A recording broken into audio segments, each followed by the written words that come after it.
Bom dia a todos. Estamos começando mais uma live Silvete Advogados, nesta quinta-feira. O tema é em homenagem às mulheres, esse mês das mulheres. E como não poderia deixar de ser, a gente tem aí uma proposta da Marcela, da gente discutir temas importantes que a gente achou na jurisprudência, tanto na área de direitos humanos, que é muito importante a gente tratar aqui, quanto na área de consumo, né, discussões de consumo, e também na questão de imposto de renda, de impostos em geral, imposto de consumo. Então, a gente vai tratar de dosar esse nosso debate, essa nossa live com essas três questões. A primeira questão que nos traz, e que é importantíssimo, porque ela trata de uma mazela, né, de um país estruturalmente machista, que tem por hábito agredir as pessoas, agredir não só fisicamente, mas moralmente, verbalmente, e causando danos à personalidade da mulher, trazendo danos à parte psicológica da mulher, da família, e isto tem, claro, um conteúdo que precisa ser explorado, um conteúdo que a gente precisa discutir com efeitos diretos.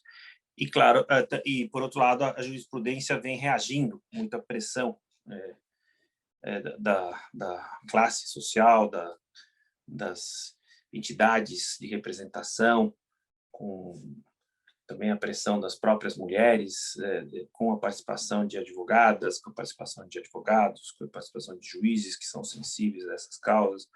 Então, a gente tem aí uma série de discussões para trazer para vocês neste debate, que a gente vai começar com a Marcela nos passando a ideia dos direitos humanos vinculados à mulher e como isso está sendo abordado agora pelos tribunais. Marcela, um bom dia para você, muito bem-vinda. Bom dia, doutor Fernando, bom dia a todos os presentes. Estou muito feliz de participar desse evento e com esse tema nesse mês, que é um mês que a gente costuma defender que não é um mês de comemoração, e sim um mês de reflexão. Então, nesse sentido, buscando essa reflexão, surgiu a ideia dessa live. É um pouco diferente do que a gente tem feito aí no último ano, mas muito importante, porque a nossa ideia hoje aqui é, evidentemente, trazer um ponto de vista técnico sobre alguns reflexos, né, que essa questão traz na sociedade. Então, temos diversos problemas que essa diferença de gênero, que a cultura machista que o Brasil enfrenta, ele traz na sociedade, e isso, consequentemente, traz uma repercussão no meio jurídico. Então, nosso debate aqui hoje vai ser justamente trazer algumas as principais reflexões. Gostaria de falar de todas, mas senão a gente precisaria fazer uma live de 24 horas aqui. Então, a gente elencou alguns pontos que a gente entende bem relevantes e que estão em alta, para abordar aqui e falar como que o meio jurídico tem reagido a isso, né? Então, vamos falar um pouquinho com relação a indenizações em caso de violência doméstica, vamos falar também um pouco da questão da publicidade, como ela reflete, né, a sociedade, o machismo que está impregnado na nossa sociedade, e como que o judiciário e as associações que lidam, né, com esse setor têm reagido, e também vamos falar um pouquinho na questão tributária sobre o imposto de renda e o desequilíbrio aí na tributação entre homens e mulheres. Começando com a questão das indenizações, que eu considero muito importante, porque hoje, quando a gente pensa em violência doméstica, a gente pensa muito na questão do âmbito penal. Então, Lei Maria da Penha, prisão, medida de restrição, medida de afastamento, aí vai, cadeia, delegacia, mas tem o viés do cível também nesse aspecto. Porque quando a gente fala em agressão, a gente está falando em um ato ilícito, né? Agressão, e quando eu digo agressão lato sensu, não só agressão física. A gente tem a agressão psicológica, tem diversas agressões que se englobam nesse conceito que eu vou trazer. Então, assim, a agressão, ela gera uma responsabilidade civil, porque ela é um ato ilícito. Está lá no Código Civil Brasileiro que qualquer um que cause a outro, que por ação ou omissão um dano, ele incorre em ato ilícito. Então, a agressão ela é, pela própria letra da lei, um ato ilícito. E esse ato ilícito ele gera o dever de indenizar. Então, curiosamente, assim, a gente até consegue entender alguns motivos que levam a isso, mas curiosamente a minoria das mulheres que buscam essa reparação civil quando vítimas dessa violência. Então, nós vamos trazer aqui alguns dados do judiciário, como que ele tem se comportado, o que é preciso fazer para isso e alguns motivos que a gente acredita que afastem as mulheres desse caminho, né? Por que elas fogem dessa possibilidade que a lei assegura a elas, que é de uma reparação civil também, e não só a busca pelo socorro no direito penal. Muito bem, então vamos lá. Quem pode entrar com essa ação? Vamos pensar assim, que a mulher agredida, ela pode entrar com a ação? Quem mais pode entrar? A mulher agredida, ela com certeza pode entrar, como autora, ela tem o que a gente chama de legitimidade ativa para buscar essa reparação de danos. E quando eu falo reparação, eu não digo nem só a questão do dano moral, mas também a reparação por danos materiais, danos estéticos, se for o caso. Então, assim, a própria vítima da violência pode. Em alguns casos específicos, a gente verifica também que pessoas colaterais elas procuram essa reparação. Então, por exemplo, um filho, um parente que de alguma forma se envolveu e que também sentiu algum prejuízo por conta do evento. É lógico que quando a gente pensa nesse dano mais colateral e não diretamente a vítima dessa ação, ele fica um pouquinho mais difícil, ele é um dano um pouquinho mais difícil de ser comprovado. Mas existindo esse dano, é possível uma reparação perante a justiça. Porque o debate aí é não só o do direito humano da mulher, mas também do direito à família, né? Considerando que a família tem uma proteção constitucional no Brasil. Então, ela tem uma característica que não é presente em todos os países. Quando você dá uma proteção constitucional à família, esta destruição da família, destruição, quando eu digo moral, né? Você atua não só pelo desfazimento da família, que isso é um direito que é disponível, você pode desfazer a família através da separação judicial, e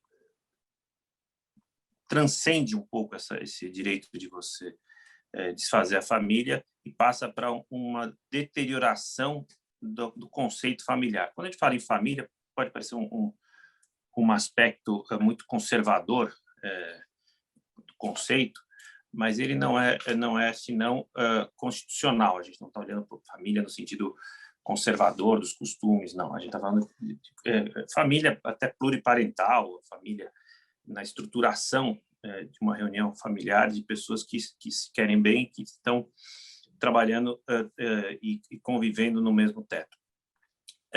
Essa discussão da destruição familiar através do assédio, através da violência física ou moral, que a gente está em jogo aqui, como um direito fundamental, um direito que é protegido pelas jurisdições com constituições mais modernas na atualidade e que começa a ser tratado sob diversos aspectos. O valor dessa indenização, o que você acha que eu posso pedir? Eu, mulher agredida, eu, mulher que tem um assédio, eu, família, eu, filha, eu, filho, como é que eu posso pedir? Que valor que eu peço para me reparar? Exatamente. A gente tem alguns tipos de reparação dentro do âmbito da responsabilidade civil, que seria as mais conhecidas, que seria a reparação por dano material, que nada mais é do que um reembolso pelos gastos monetários que a vítima ela teve por conta desse ato ilícito praticado. Temos a indenização por dano moral, que é uma indenização, aquela que busca reparar, né, se é que é possível, né? A gente sabe que não é possível, mas que busca o conforto, vamos dizer assim, talvez seja uma palavra mais adequada, pela aquele abalo psicológico que a vítima experimenta em casos como esse. Temos a reparação pelos danos estéticos, que seriam em casos em que a próprio nome diz, né, em casos que por conta do ato praticado existe aí uma alteração na parte estética da pessoa, isso mexe com a autoestima, mexe com tudo, então uma cicatriz, algo nesse sentido. Então, fora alguns outros, mas que são menos comuns, mas que é uma possibilidade, que a gente chama de lucros cessentes. Então, quando por conta desse ato a pessoa deixa de trabalhar, fica impossibilitada de exercer uma atividade, deixa de oferir uma renda. Então, é uma gama enorme de possibilidades que devem ser tratadas caso a caso dentro daquilo que aconteceu. Mas, assim, o dano moral, ele é batata nesse caso, perdão a expressão, mas é fato. Assim, o dano moral é o que a gente vem discutir aqui, e é muito interessante, porque o dano moral, ele enseja a prova, né, geralmente. Então, quando a gente pensa em ato ilícito, em reparação civil, existe um conceito de provas que às vezes é meio complicado, porque é necessário que se prove o ato, né, que se busca lá, que teria originado o dano, é necessário que se prove o dano, e também é necessário que se comprove o nexo entre o ato e o dano. Essa é a fórmula básica quando a gente pensa em reparação civil.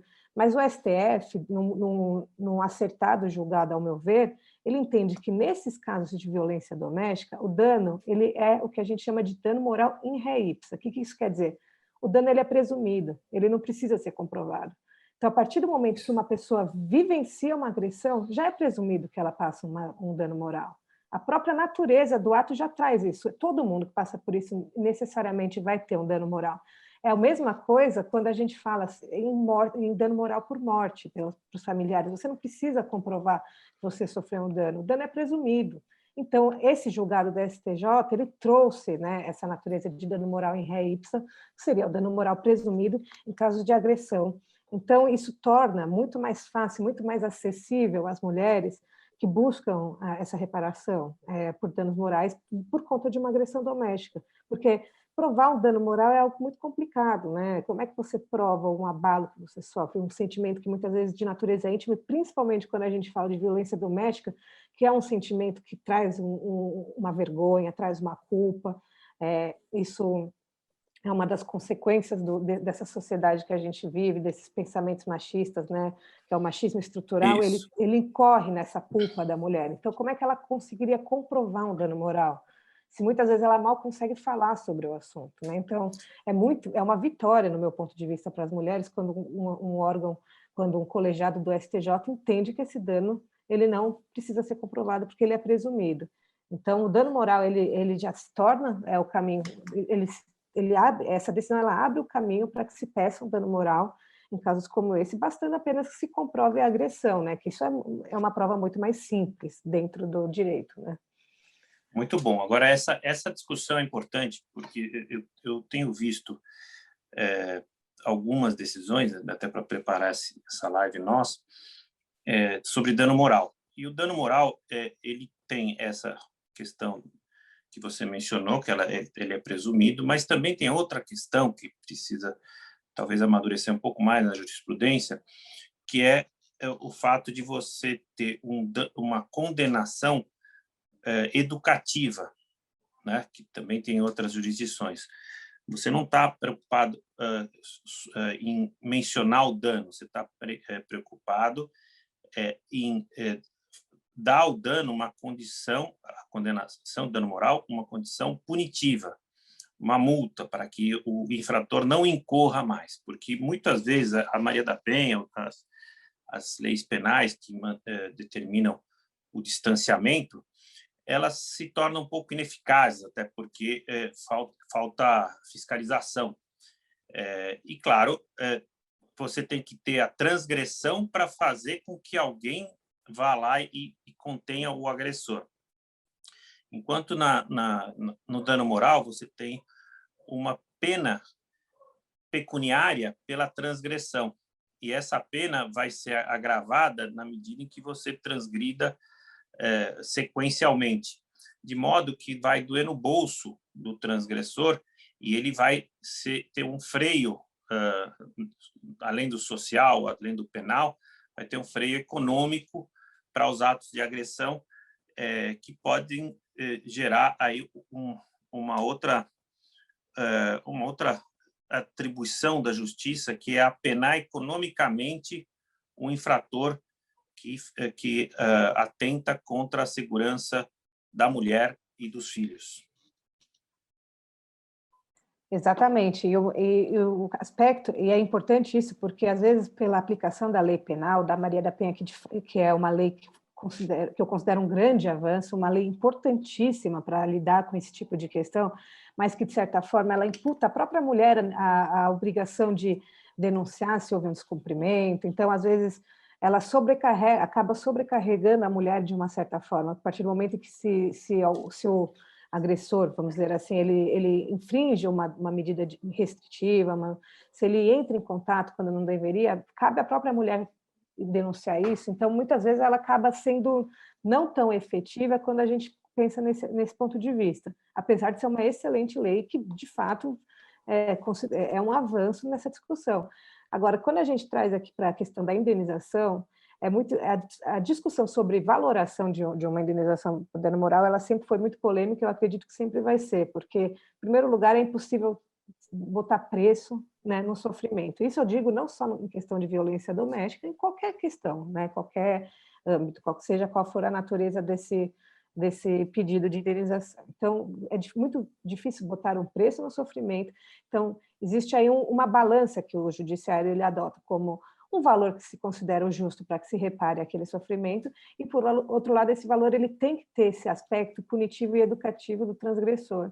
Isso é muito simples de entender quando a gente desloca essa discussão para um exemplo de relação de consumo, em que uma grande empresa pratica um ato ilícito, e se ela é indenizada por um valor ínfimo, ela não vai ser desencorajada a não praticar mais esse ato.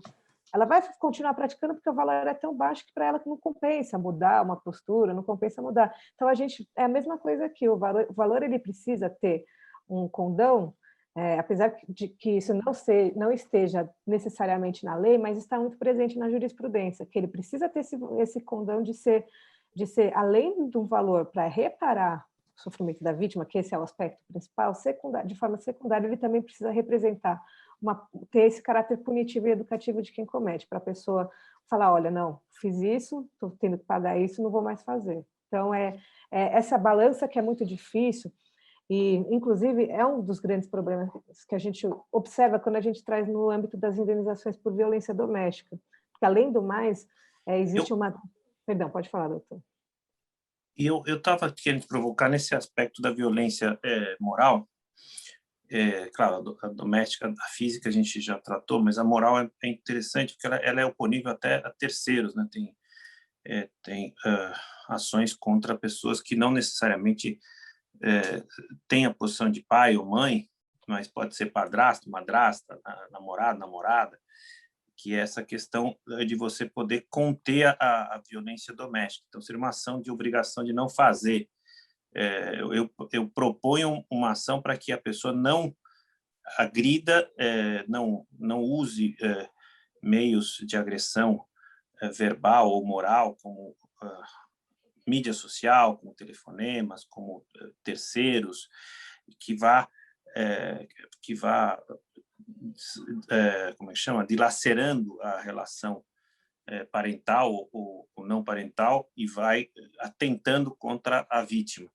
Então, essa vítima, que é importante, a vítima, como ela tem essa dificuldade de comprovação, é mais fácil você propor uma ação para que a pessoa não transpasse o limite da sua individualidade, não atente contra você, ou seja, não use mídia social, não use agressões verbais, telefônicas, com terceiros, e essa obrigação de não fazer resulta numa indenização por dano moral.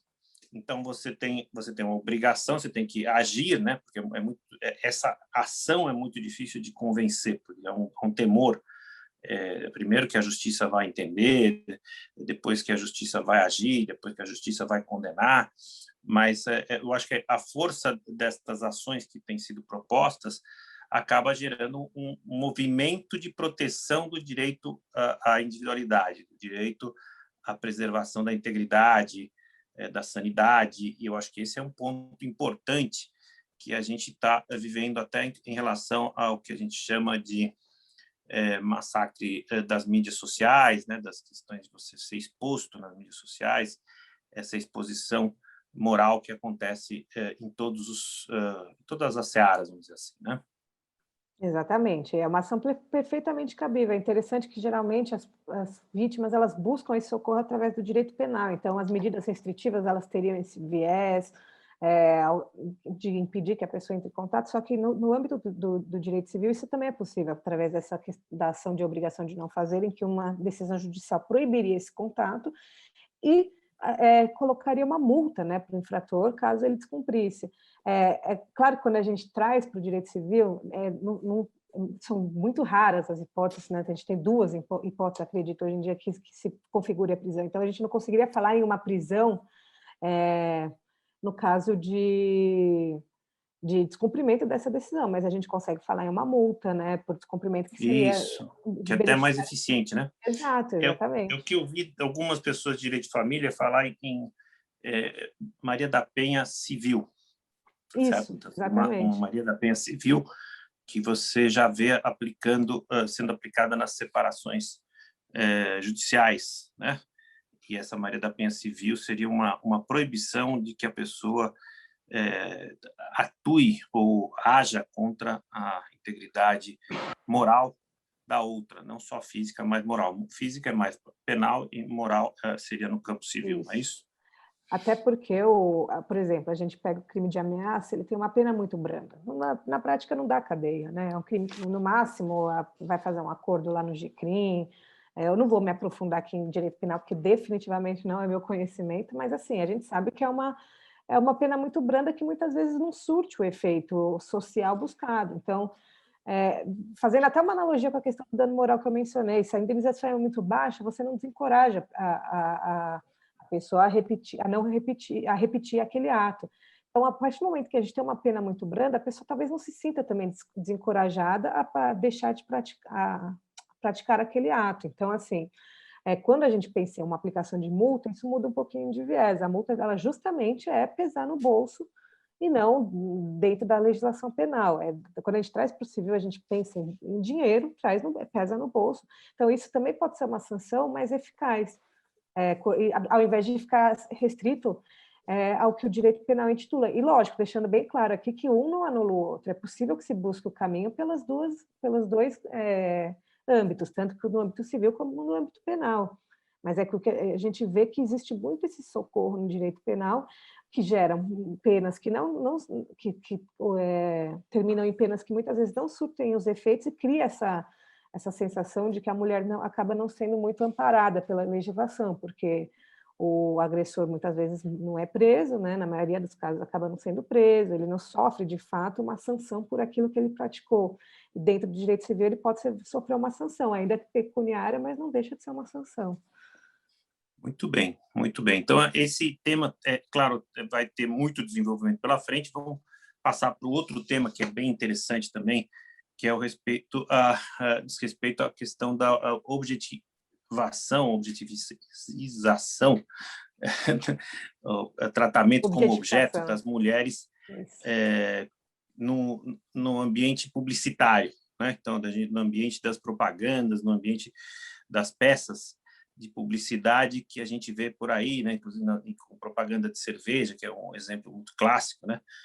Toda propaganda de cerveja que se preze tem que ter uma mulher fazendo um papel que, claro, não tem nada a ver com o consumo de cerveja, não tem nada a ver com a cerveja em si, mas idealiza uma figura de cunho extremamente machista e que tem sido objeto de reclamações no âmbito do CONAR. O CONAR é uma instituição que autorregula o sistema publicitário, né? Foi criação de publicitários muito bem intencionados para justamente não ter uma censura, mas ter sim uma regulação, uma autorregulação da publicidade no Brasil. Como é que está isso aí? Você que tem essa experiência em relação ao CONAR, como é que você vê essa objetivização da figura da mulher nas relações de consumo? Bom, o CONAR ele desenvolve um papel muito importante na autorregulamentação da publicidade, e apesar de não ser, né, uma entidade pública, né, ele é uma entidade privada, uma associação privada de publicitários, mas que busca, né, fazer esse controle e tem uma adesão muito forte do meio. Então, as recomendações do CONAR são respeitadas quase como se decisões judiciais fossem. É curioso esse fenômeno, mas, de fato, é um órgão que tem uma adesão muito importante aí no meio da publicidade. E quando a gente entra no aspecto do machismo dentro das peças publicitárias, é evidente que o exemplo da propaganda da cerveja é a primeira coisa que vem à cabeça, mas não é a única, né? Temos aí umas espécies de reclamações, seja com relação à objetificação da mulher, seja com relação ao papel que seria imposto, né, a mulher pela sociedade. Então, por exemplo, aquela velha história de que a mulher é dona de casa, é a mulher que tem que cuidar dos filhos. Então, são reclamações que infinitas, assim, existem muitas nuances quando a gente busca aí as reclamações com relação à publicidade voltada à mulher.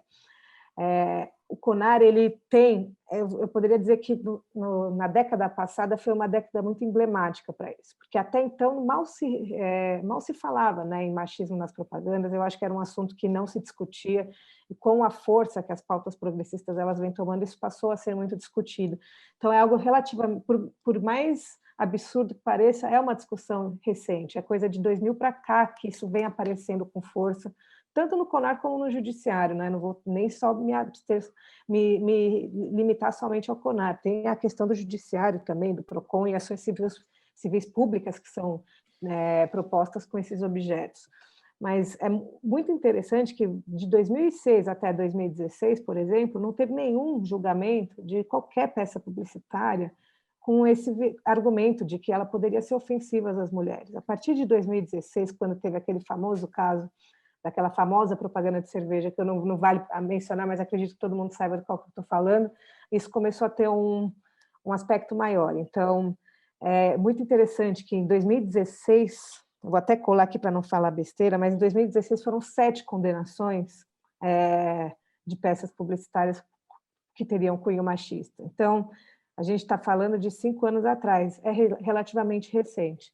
Então, o CONAR ele tem ainda um certo conservadorismo nas suas decisões quando a gente pensa em questões de um machismo um pouco mais velado, quando a gente questiona esse papel da mulher como a dona de casa, questiona esse papel da mulher como a mãe, a única responsável pelos filhos, ele ainda apresenta um papel conservador, muito porque o próprio CBAP, lá, que é a regulamentação feita pelo próprio CONAR com relação à publicidade, não trazer esse aspecto, então eles sentem falta aí de um embasamento legal, como também por entenderem que esse tom não seria um tom ofensivo, vamos dizer assim. Agora, quando a gente puxa para o viés da objetificação, aí já existe um pensamento um pouco mais, vamos dizer assim, progressista. De fato, essas propagandas que objetificam as mulheres, elas sofreram sanções, em grande parte, são sanções, né, pelo CONAR. O CONAR ele não tem poder de polícia, então ele não pode multar, ele não pode, mas ele recomenda e as recomendações são atendidas no sentido de alterar uma publicidade, de ou até tirar ela do ar, né, seriam as 2 sanções mais graves. Então, no viés da objetificação da mulher, essas sanções têm sido aplicadas, a gente percebe uma crescente, ainda um pouco sensível, mas isso tem ocorrido. Só em 2016 foram 7 sanções, e nos anos seguintes isso continuou acontecendo. É claro que teve uma mudança de pensamento na própria publicidade, de limitar um pouco de tomar um pouco mais de cuidado com relação a esses tons. Eu acho que muito mais do que as decisões judiciais ou as próprias decisões do CONAR, o que a gente observa é que existe um medo da própria reprovação da sociedade, que isso vem com as redes sociais, com as informações que a gente tem acesso hoje em dia, isso vem ocorrendo. Então, as marcas elas têm tido mais cuidado, que naturalmente diminui, né, a quantidade de reclamações nesse aspecto. Mas existe ainda esse tom que incomoda muita gente, que seria esse machismo mais velado que eu expliquei. Com relação ao judiciário também é interessante, porque a gente teve essa ação civil pública proposta em 2006 com relação àquela propaganda que eu mencionei. Ela foi uma ação que tem se arrastado bastante, mas ela foi uma condenação importante, né, para a marca, e foi aí que a gente pode talvez considerar a principal decisão judicial no que a gente diz respeito ao machismo e à publicidade, que antes sequer era objeto de reclamação, e essa ação que foi proposta em 2006 foi talvez a primeira condenação que a gente tenha notícias nesse sentido. Então, É uma discussão que, apesar do machismo ser muito antiga, é uma discussão que ainda é relativamente recente. E ela vai amadurecer da mesma forma em que as marcas vão se adequando também. As marcas são erros que as marcas buscam não cometer mais.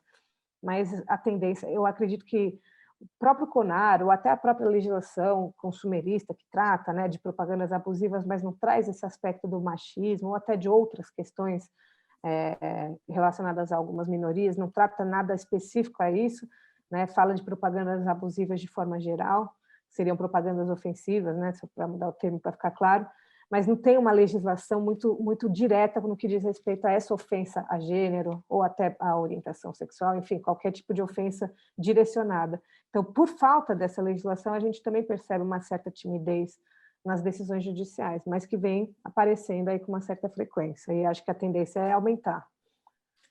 Muito bom, muito bom. Então, as relações de consumo tendem a abordar mais as questões de gênero, né? Quando digo gênero, não estão aí apenas compreendida o gênero masculino e feminino, mas todas as questões de gênero que começam a fazer volume no judiciário, na medida em que as pessoas procurem o judiciário para essa questão. E no consumo não deixa de ser uma realidade. Mas a gente ainda não tem aí um case, vamos dizer, que essa questão da mulher objeto ou a questão da exploração da figura da mulher por marcas seja, vamos dizer, seja combatido, ou seja, de alguma forma penalizado. Mas, claro, isso também é um tempo que demanda a justiça para que isso aconteça, mas eu tenho certeza que vai acontecer. Eu queria trazer para vocês, aí já na minha praia, mas na parte tributária, uma notícia boa, né? Uma notícia boa porque a gente teve uma recente decisão do Supremo Tribunal Federal na ação direta de inconstitucionalidade 5442, que começou a ser julgado, não tá concluído o julgamento, mas o ministro Toffoli considerou aí que não se deve pagar imposto de renda sobre as pensões alimentícias, porque essa é uma desigualdade que é bastante antiga. Quando o casal separa e o marido tem que pagar a pensão alimentícia, tem uma distorção bastante fácil de perceber, né?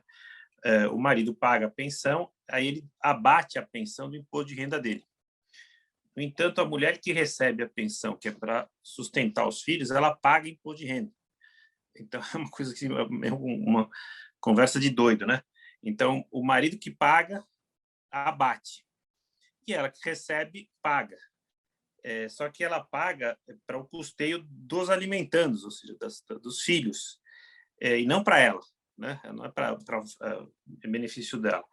E o Supremo, numa ação direta de inconstitucionalidade, ou seja, uma ação que visa considerar essa lei do imposto de renda constitucional ou inconstitucional, ele considerou inconstitucional e está sendo acompanhado pelos outros ministros. É impactante esta questão, porque é um movimento de reconhecimento dessa tributação desigual. É preciso que a gente reconheça e também a gente entenda que você não pode ter a dupla vamos dizer, isenção. Você não pode ter benefício para quem paga e isenção para quem recebe. É uma lógica vamos dizer, combatida pela doutrina do imposto de renda, pela legislação também. Mas, neste caso, se houver uma dupla isenção, um duplo benefício, para corrigir, teria que tirar vamos dizer, a dedução de quem paga e dar a dedução a quem recebe, certo? Ou você poder abater isto, porque realmente você não pode pagar imposto sobre algo que você está usando para custeio de alimentos. É interessante que, depois de muito tempo, o Supremo reconhece isso, mas muito tempo. E é uma causa que vem sendo discutida pelas advogadas, pelos advogados da área tributária há bastante tempo e até então não vinha sendo reconhecida.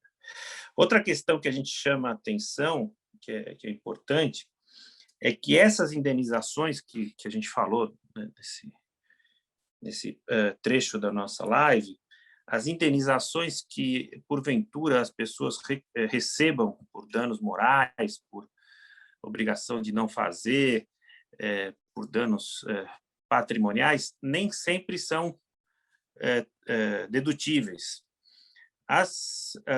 Vamos dizer, aquelas que mais doem, né? Além, claro, não estou dizendo que a agressão física não dói, mas a agressão moral ela perdura, né? Ela causa sequelas às vezes pela vida, né? E essas indenizações não são reconhecidas como dedutíveis do imposto de renda. Então você recebe, mas você deixa 1/3 para o fisco. Então esse é um outro debate que precisa ser mais recolocado no eixo, porque se você considerar que é uma reposição da integridade moral,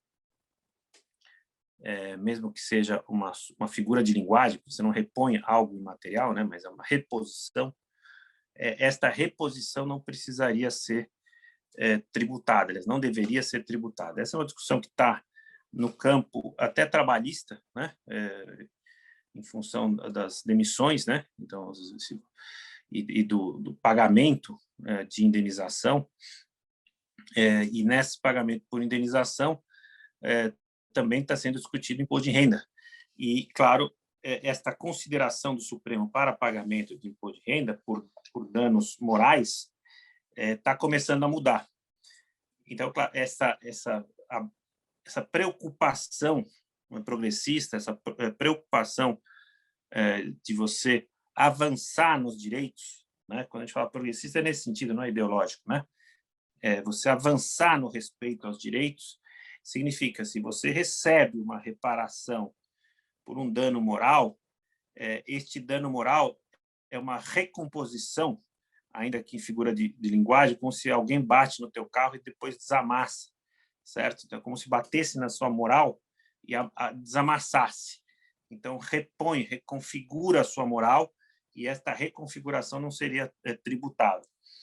Acho que vai demorar um pouquinho para o Brasil chegar nesse nível.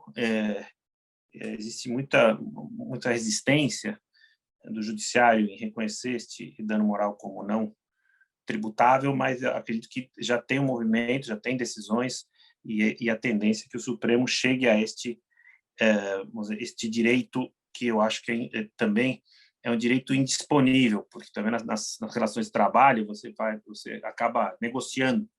Me paga tanto daqui, me paga tanto dali, e a indenização ele não é um bem indisponível, disponível, né? Também na discussão familiar, você pode abrir mão da indenização se você quiser, mas e do dano moral, você pode abrir mão ou é uma punição a alguém que atentou contra esta relação interpessoal, esta relação subjetiva? Então, é importante que a gente se posicione também sobre isso, porque, claro, a jurisprudência vai colocar uma pecha mais adiante. Eu queria te ouvir um pouquinho, Marcelo. A indenização ela não é necessariamente uma punição, ela é uma reparação. A finalidade da indenização ela é reparar a vítima, né? No caso, a parte que sofreu o dano, né? Foi vítima desse ato ilícito praticado. Esse caráter de punição ele é um caráter secundário que vem sendo reconhecido pela jurisprudência. Quando a gente pega na lei, na letrinha lá do Código Civil, não tem esse viés de punição, né? Ele tem esse viés de reparação. Então, você sofreu, você vai ser indenizado para que pelo menos você tenha um conforto, aí tenha enfim, uma reparação mesmo, né? A punição, esse aspecto punitivo, ele é algo da jurisprudência, ele vem através da jurisprudência. Então, que ele entra de uma forma a equilibrar, né, a natureza desse valor a ser pago. Então, ele, obviamente, prevalece o caráter de reparação, mas, ao mesmo tempo, ele tem que ser um valor arbitrado de maneira que também sirva como uma punição para o outro lado. Então, eu diria que a indenização por dano moral ele tem esse caráter, esse aspecto secundário de punição, mas não é o que de fato justifica a indenização, né? Muito bom.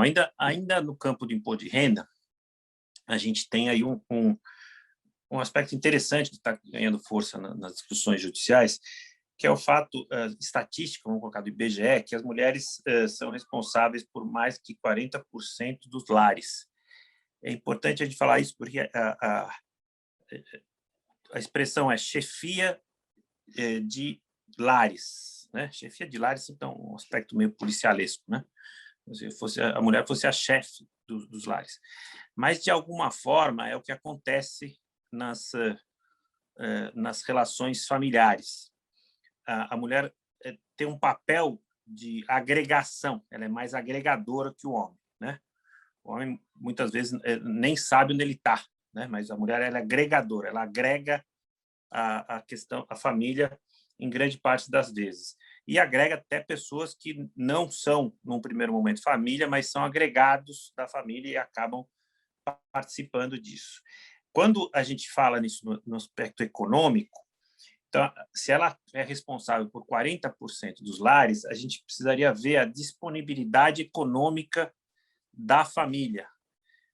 Então, a gente vai chegar numa apuração que é muito além do que a gente vê de dedutibilidade de despesas de lares, né? Dedutibilidade de despesas chefiadas por mulheres, que muitas vezes tem a agregação de salários, porque você tem custos compartilhados.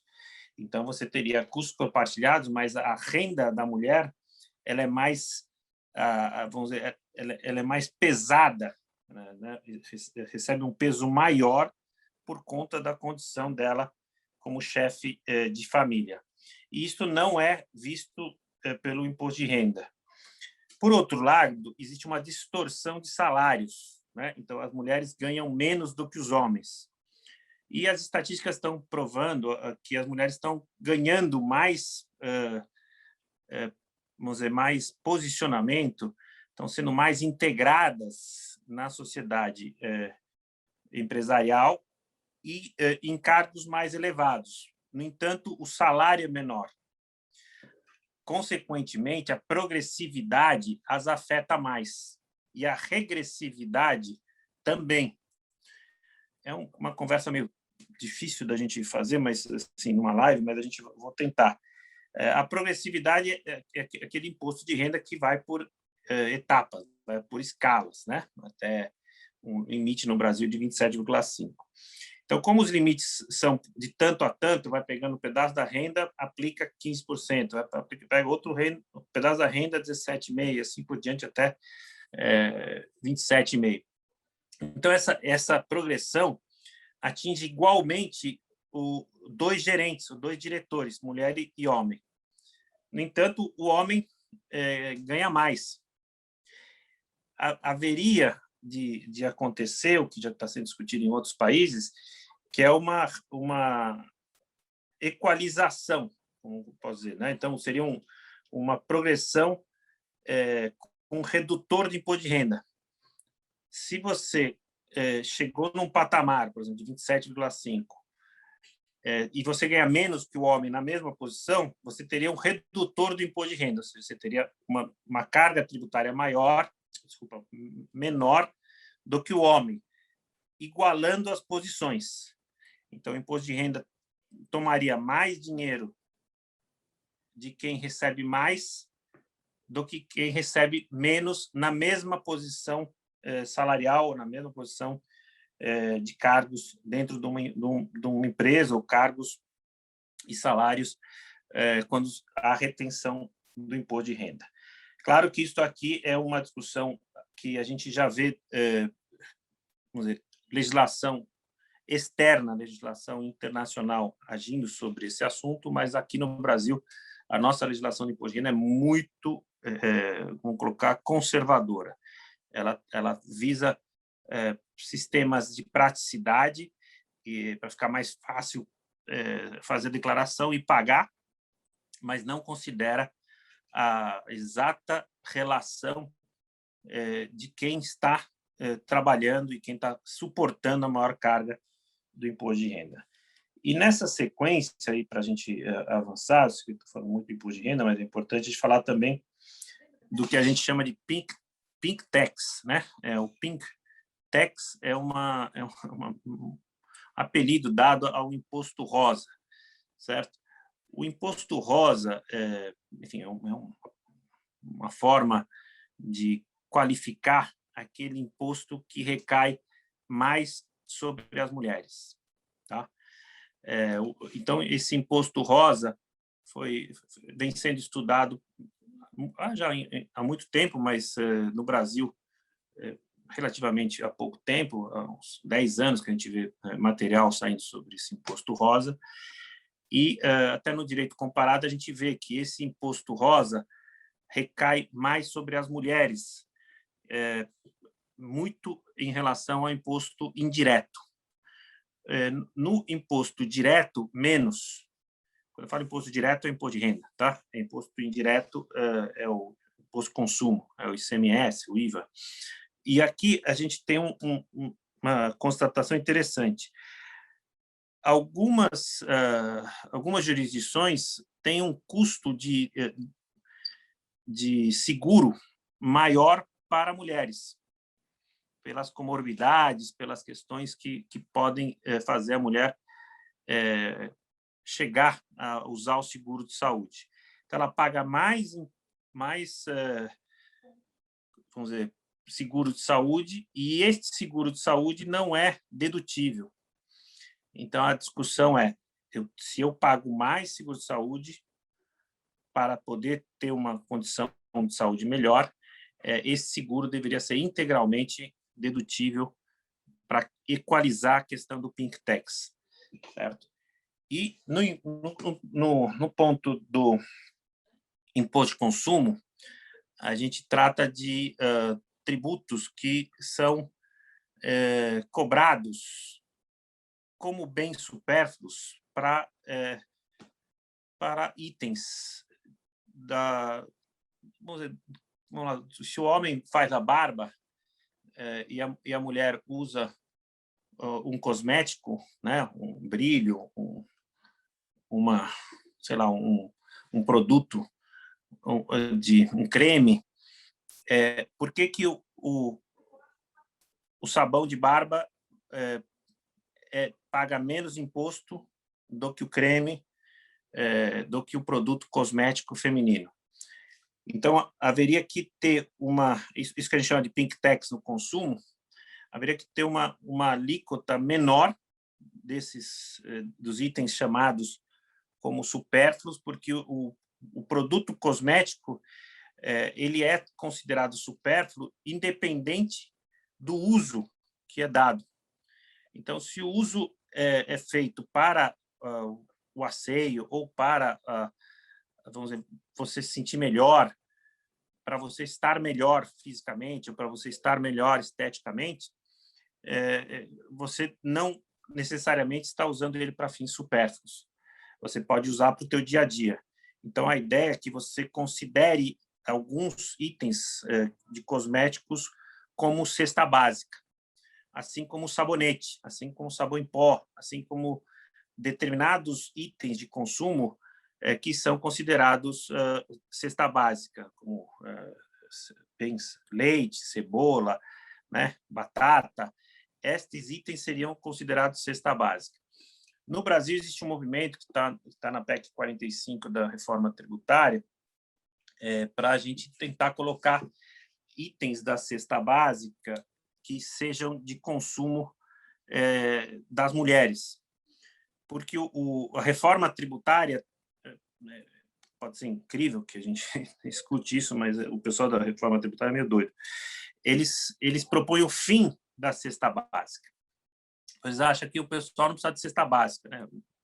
E a cesta básica não precisa ser desonerada.